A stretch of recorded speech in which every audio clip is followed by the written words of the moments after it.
This week on the podcast, we're going to talk about 5 things that retirees in their 70s regret. So let's get into it here on Phil's Tax Hacks and Other Retirement Facts. Welcome into Phil's Tax Hacks and Other Retirement Facts with CPA and personal financial specialist Phil Putney. Now let's get rolling with today's show. Hey everybody, welcome into the podcast. Thanks for hanging out with Phil and I. What's going on, buddy? How are you this week? Doing good. Doing good. There was a random retired YouTuber did a simple video exploring the top 5 regrets that retirees have, and it kind of interviewed people in their 70s. Yeah. And so it blew up, like a bunch of people saw this. So let's kind of see what regrets made the list, and more importantly, explore some proactive steps that people can avoid. And obviously, because you see this kind of stuff, right? Because you've been doing this for so many years. So sometimes people come in to see you, maybe that they weren't a client until they got to being retired. They're like, hey, I need help, or whatever the case is, right? So let's kind of go through here, and obviously this is a good place for you to share some client anecdotes and things of that nature that might help people out. So let's dive into it and see if we can help some folks out, think about some things to hopefully avoid some of those these regrets. So, yeah, exactly. Well, number one is many people, the one is kind of a fun one, I think, and it's that they wish they had retired sooner. So yeah, and I mean, a lot of that really comes down to having a plan to see, can you retire, right? I mean, I think that's most people's fear in even doing the planning process is, I don't think I'm ready. There's no way I can retire yet. So I'm going to keep going, right? Until I have, and they've got maybe a number in mind, 1 million or whatever their number is, but they've never done any math and actually figured it out to say, yeah, can you retire? So, I mean, that's one of the bigger advantages in doing the financial planning is just that, is answering the question, can you retire now? And if not, then at least you know what the target is and what you have to do to get there.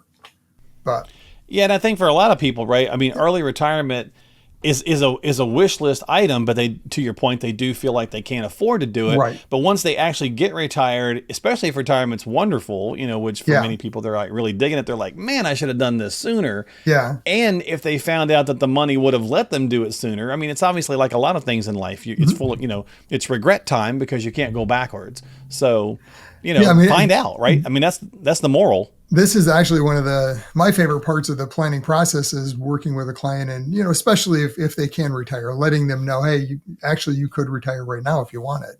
So in fact, I'm working with a current client right now that we had run through their plan about 1.5 years ago, a relatively newer client. And, now we're kind of managing the plan along the way. Well, he is part of a reduction of the workforce, let's say, from one of the companies, so got the notice and can take this buyout option. He's not been there long, so it's not a huge buyout. So we're revisiting this whole question. And actually, when we had done the plan 1.5 years ago, one of the questions we always answer is, even if they're planning on retiring in 2, 3, 4 years down the road, what is the earliest you could retire? And at that point in time, they could have actually retired. So it makes this process for him much easier because, you can accept it and take it and you're good, right? You can retire. Gotcha. So, Yeah.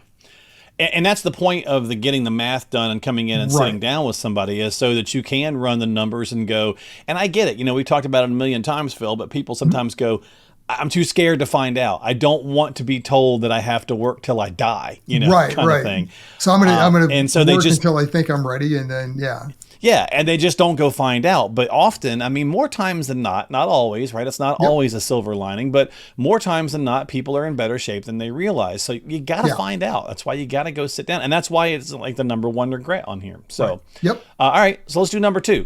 They wish they had spent more. This one's interesting. They wish they had spent more when they first retired. So I'm going to take that as they wish they had done more things in the early days of retirement before their body said, nah, later on. Yeah. And I mean, this is a tricky one because you have to make sure you're not overspending early on, especially because I always, to give an example or an analogy to a client is, think of it this way. If you had an airplane you're flying from, we're in Michigan, from Michigan to LA, then if you're off just a little bit in the very beginning, I mean, you might not end up in LA. It might be somewhere in Canada or somewhere down in Mexico. So Right. it's the same thing in retirement. Those things that happen in the first, 5 years or so of retirement dramatically changes the plan. So, I mean, Yep. you have to be careful, but I think people err sometimes on the conservative side of saying, well, I just want to make sure, and by the Sure. time they Yeah. get there, 10 years into retirement and realize, okay, yeah, there's no way I'm going to be able to spend everything that I've accumulated. Well, 10 years later, your body tells you, yeah, you're not going to be, doing all the travel that you wanted to do or whatever, your hobbies were, your wish list happened to be. So, but again, coming back to having that plan, this is where we can help answer those questions because it's not, spending doesn't have to be the same all the way through the plan. And typically it's not. Oftentimes Yeah, we're for sure. working with clients of, yeah, there's a base level of expense you need, your base living, but then we're building in maybe travel at this higher level for a 5 or a 10-year period of time, or if you've got some big milestone type expenses, you wanted to take one big retirement trip and celebrate with all the kids and grandkids or whatever it is, whatever your goals or your dreams are, let's get them positioned in the plan. Hmm. Even if that's early, it doesn't mean it's not going to work, but just make Right. sure we're monitoring it then. So, Well, and so you talked about the first couple years being damaging, and that's where mhm, people they may have heard that term sequence of return risk, right? And right. that's typically kind of that area where those first few years, what's happening with the market and your spending, you got to be, it's a precarious period if you don't have a plan for sure. It is. Yeah. And that's the whole key right there is if you don't have a plan, right? If we have a plan, if we've planned it out and mapped out, this is what your spending is going to be. And we've talked about this many times, but then our positioning of assets, we're going to have those assets positioned in such a way that we're not as concerned with sequence of returns. Depending on their risk, we can either take that risk off the table or just lower the risk of sequence of returns affecting that during that time frame. So, All right, number three then. So they wish they had taken better care of their health. We just kind of alluded to that in mhm. the prior one. If you get later in stages of retirement and you got more money to spend than you can actually use now because your body says no, you start regretting that you didn't take better care of yourself. So Right. it all goes hand in hand. It does. And I mean, health is one of those things that, you can't often get back what you've lost, right? So take better care of yourself, right? I mean, if especially if That's you're simple, yeah. planning on living a longer life, which I mean, that's just the era we live in, right? We're all living longer, like it or not. That's just the reality of where we're at in modern medicine. And I think more people are more aware of their Hmm. health and are doing that, taking better care of themselves. So, make that part of your retirement. What is your health plan in retirement? How are you going to better take care of yourself? Be more active. Yep, just yep, So just as important as it as the doesn't just financial one. mean going to the doctor and that side of it. It's, what are you eating? What's your activity level? All the different things. And Yeah. so, Hey, I mean, our public service announcement is, and there's plenty of videos out there mhm, to this, is movement, man, right? movement. Yep. Yep. If you're 50 plus, 50 plus, like Oh Phil and yeah. I, Yep. you got to move, man. You got to move. You got to work on those joints, stuff like that, because, you get to your 80s and it becomes tougher to do. I mean, my mom suffers greatly from that Oh yeah. because she's just, not moving enough, and it's going to be a problem. So keep moving.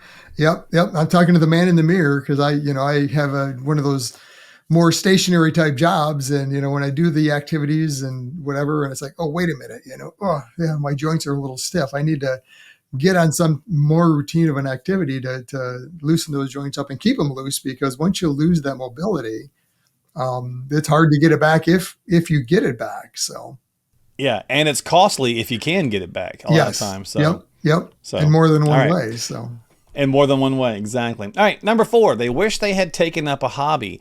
mhm, Now, depending on the kind of lifestyle and the person you are, sometimes people go through their whole life being very work focused, and that's all they know, and they right. don't really have hobbies, or they don't feel like they're creative, or they don't feel like they have a passion or something like that.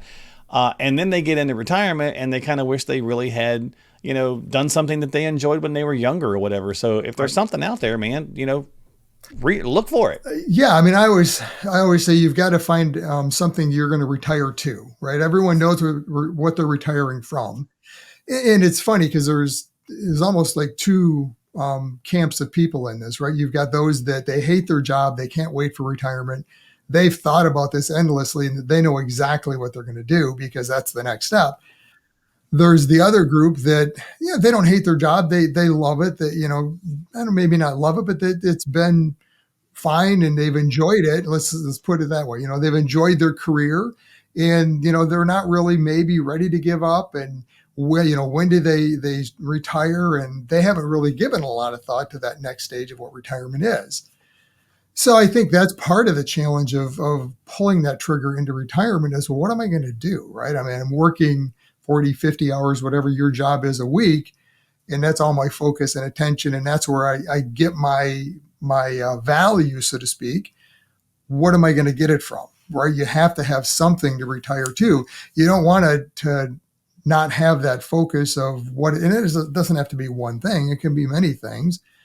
But if you don't, then you're going to end up, very stationary, maybe picking up TV watching as a hobby, which to some extent isn't bad, but yet just be very careful because now you're, very stationary and that's a whole different situation. So, And it's back to that prior one. They all loop together, right? The Tax Smart Retiree is your comprehensive guide to mastering tax efficiency for a flourishing retirement. You will find indispensable advice and actionable strategies designed to enhance tax savings, maximize Social Security benefits, protect against market volatility, and develop a customized retirement plan. To get your free ebook, click the link in the show notes of today's episode and download your copy of The Tax Smart Retiree right now. And then the fifth one on this video was obviously, it comes back to, well, same kind of thing. It's travel. Right. So a lot of retirees, and they get into their 70s, they wish they had, traveled more, seen some more things, yep. Right? Checked off some of those bucket list items. Have you encountered, folks like that, Phil, when you're talking with them and,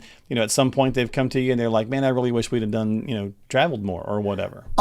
Not usually, because we're working with most clients prior to retirement or very early in retirement, so we can help them walk through this process. So, and that's one of my goals. I mean, it's part of our discussion up front, is how much do you want to leave to the kids, right? And if the answer is, well, nothing, or whatever's left, well, then what's your bucket list? What do you want to do, right? Because you've accumulated these assets and there's nothing wrong with that. I mean, it's money that you've saved.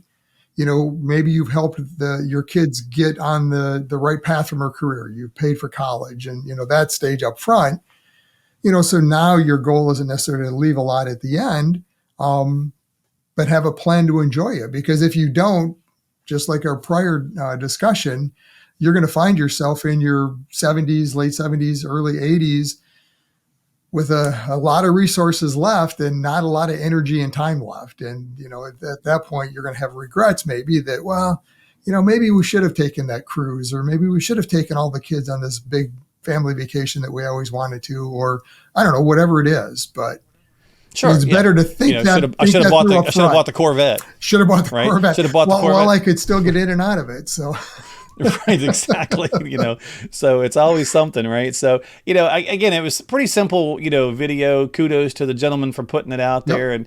And obviously it's something that, retirees deal with and that you guys see on a regular basis. And again, proper planning and strategize. Going in and seeing an advisor like Phil isn't just about getting the X's and O's solved. Obviously, yes, that's the end game because he's a CPA and a financial specialist. That's what he does, is the numbers. But he's helped, many families, any financial professional, right, Phil, who's been doing this for a while. They're helping people not only solve the X's and O's, but kind of just being a sounding board for the things they've seen from other clients and people, because you've helped hundreds or thousands retire, right, where, when we're coming in to see you, it's our one and only retirement. Yeah, so, hopefully it's your one and only. So, and my goal in that process is to help iron that plan out so that you don't have regrets later on, right? If I've done my job properly and helped manage through retirement, you're not going to have regrets either because you've overspent or underspent or, lost the ability to travel or whatever it is, right? That's my goal through this process, is to have that all laid out to begin with. And now let's help you walk through that process so that you don't end up 5, 10, 20 years down the road with regrets.